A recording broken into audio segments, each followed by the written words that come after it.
G'day YouTube, just a quick video of how to paint a window frame. So this is a gloss, usually a gloss item in the house, so it's something that draws a lot of attention and it should look very good. Your walls are generally a low sheen or a matte, so that you don't want too much attention drawn to them, but the windows, the frames and the doors should be nice and glossy, nice and smooth finish. So I'm just going to show you the technique for doing that with a brush. And there's 2 or 3 variations to this, but this is one technique.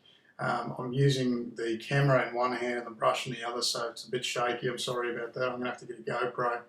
But basically this is, for someone that's a non-painter, this is a very hard task to get right. Usually you get brush marks all over it and it looks terrible in the end, and people end up doing all sorts of things which mess up the end product. So what I'm going to do is show you the correct way to do a window frame, and then you can apply this to all the frames in your house. The product I'm using is an acrylic enamel or an acrylic gloss paint, which will come up nice and shiny, and this is good for wiping down later. If it gets finger marks and gets dirty, you can wipe it down with a soapy rag.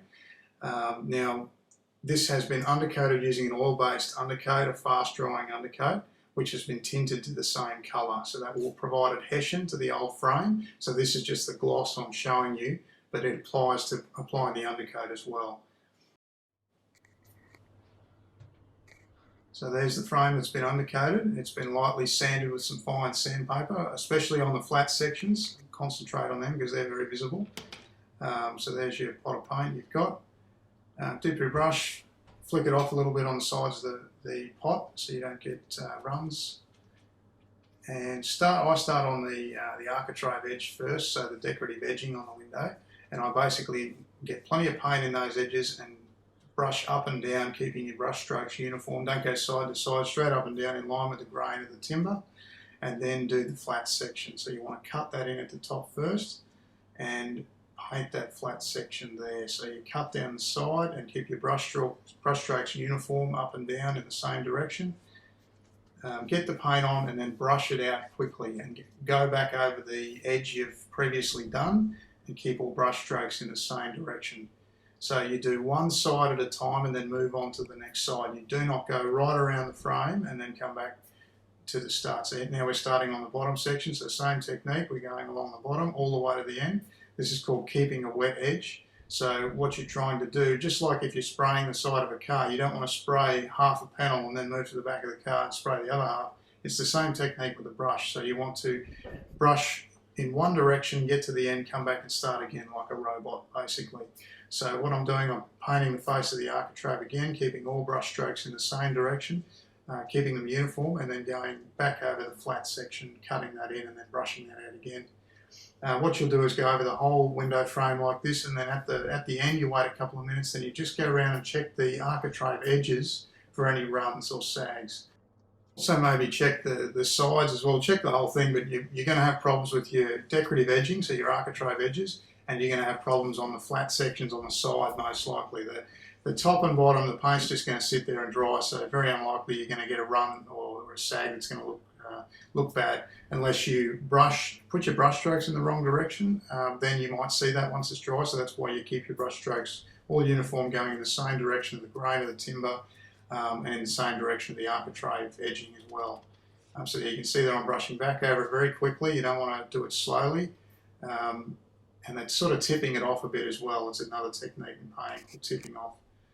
So there you go, you can see that I've got a bit of paint on the frame there. Just wipe that off and wipe on the architrave I haven't done. Now we move on to the next bit in a second. Let's go over that. Same technique again, dip the brush, shake it out, go over the edge. You can do the other way. You can do the flat edge first and then the decorative edge. Either way, but as long as you go over each section again, once it's all painted, make sure there's no runs on it. It's going to look perfect in the end.